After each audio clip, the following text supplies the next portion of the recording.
तुल्यांकीय भार। आज हम पढ़ेंगे क्लास 11th के केमिस्ट्री का तुल्यांकीय भार, या कह सकते हैं कि बेसिक केमिस्ट्री तैयार करने के लिए, बेसिक केमिस्ट्री को मजबूत करने के लिए ये क्लास आपके लिए क्या जो कि बहुत ही बेनिफिशियल है, जिसमें कहा जा सकता है कि तुल्यांकीय भार ज्ञात करना या इक्विवेलेंट वेट ज्ञात करना है तो किस प्रकार से ज्ञात करते हैं।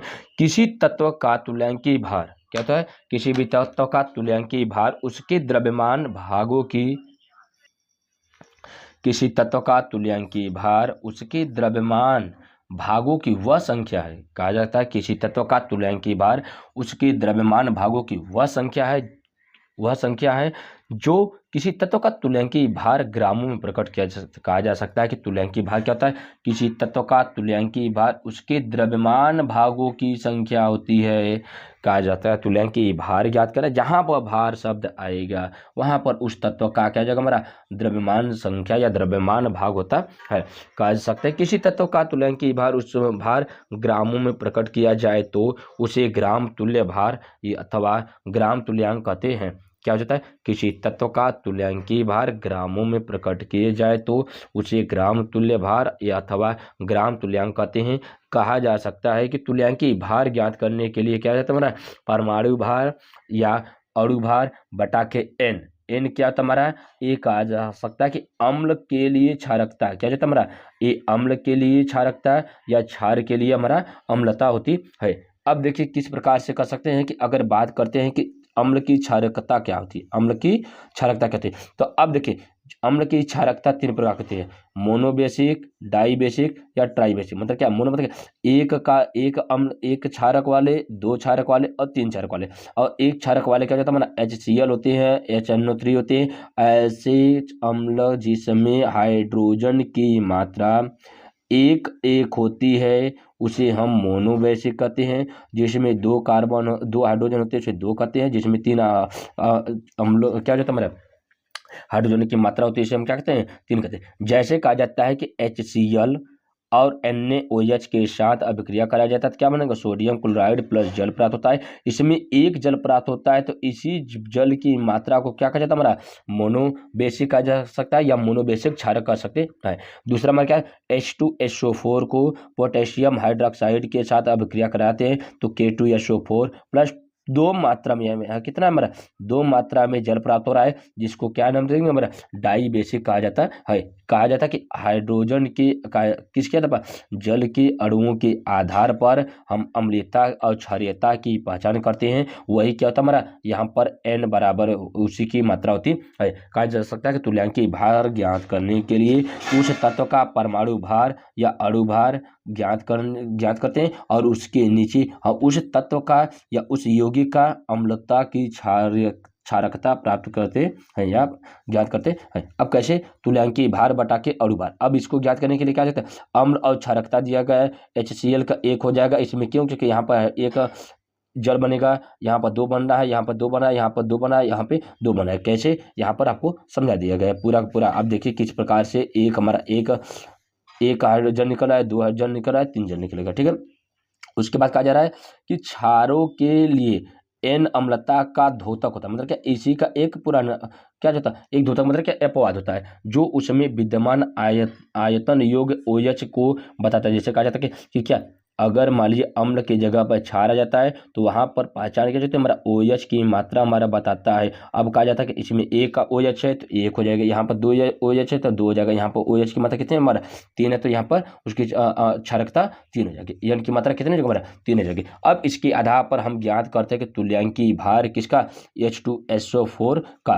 कैसे क्या ज्ञात किया जाएगा? यहाँ पर देखिए। अब देखिए क्या क्या जगह यहाँ पे, अगर हाइड्रोजन, सल्फर और ऑक्सीजन, इसमें कितने तत्व हैं? 1 2 3। यहाँ पर 1 2 3 की बात करें। अब हाइड्रोजन की यहाँ पर भार कितना, अणुओं की संख्या कितनी? 2 गुणे भार कितना? 1 प्लस ऑक्सीजन, सल्फर कितना आ जाएगा तो हमारा? कितना सल्फर कितना हमारा?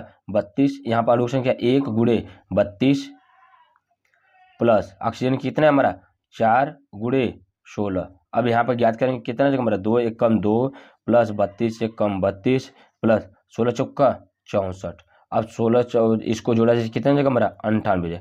अब 98 जो है ए प्राप्त किया जाएगा हमारा सल्फ्यूरिक एसिड का अणु भार ज्ञात हो गया। तो हमको इसका क्या ज्ञात करना हमारा क्षारकता ज्ञात करना है। तो क्षारकता ज्ञात करने के लिए हम कह सकते हैं कि इसके पास अगर किसके साथ H2SO4 को अगर किसके साथ KOH के साथ अभिक्रिया कराई जाती है तो क्या बनेगा हमारा K2SO4 प्लस हमारा कितना H2O बनेगा। कितनी मात्रा में, यहाँ पर पोटेशियम 2 तो यहाँ पर 2 लगा देंगे। यहाँ पर कितने में जाएगा हमारा हाइड्रोजन की मात्रा 2, यहाँ पर कितने 2। तो ये 2 ही हमें क्या पता प्राप्त होती है हमारा, ये क्षारकता को बताता है। जब क्षारकता 2 निकली, अणु भार 2 इतना है, तो अब फार्मूला क्या हमारा तुल्यांकी भार बराबर अणु भार बटा के क्षारकता। तो अब इस आधार पर अगर हम इसको ज्ञात करेंगे कितना जगह हमारा अणु भार कितना जगह हमारा 98, क्षारकता कितने जगह हमारा 2। अगर इसको काटेंगे कितना जगह हमारा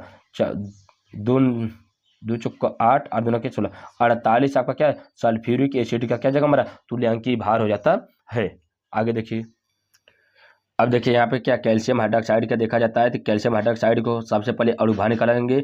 कैल्शियम का कितना होता है, यहाँ पर अणु की संख्या 1 होती है, भार कितना होता है हमारा 20 होता है, प्लस कितना जगह हमारा OH का निकालना है। अगर OH2 का निकालना रहे तो किस प्रकार से निकालेंगे।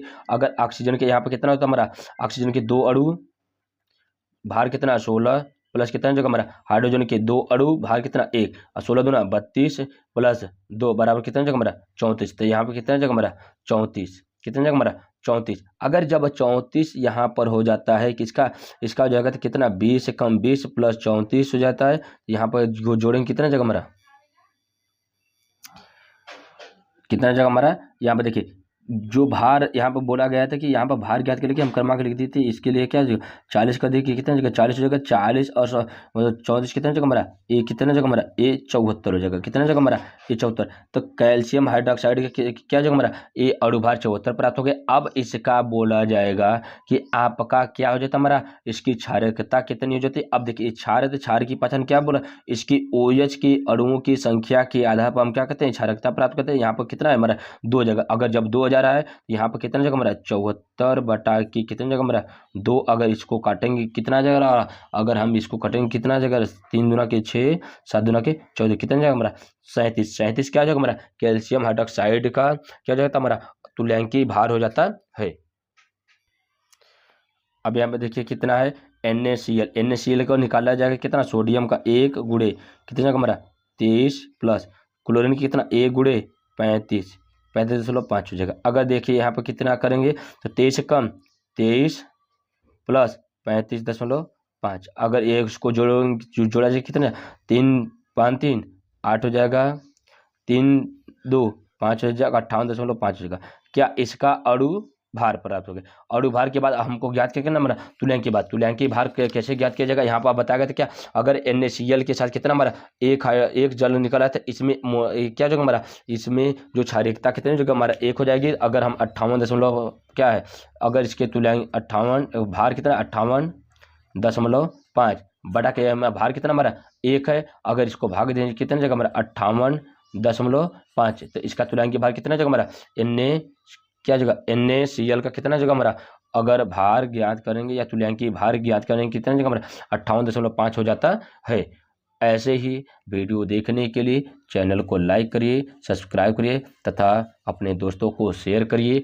आप लोग इस वीडियो को एक एक कर आप लोग एकदम आराम से देखिए, आपको सब कुछ समझ में आ जाएगा। धन्यवाद।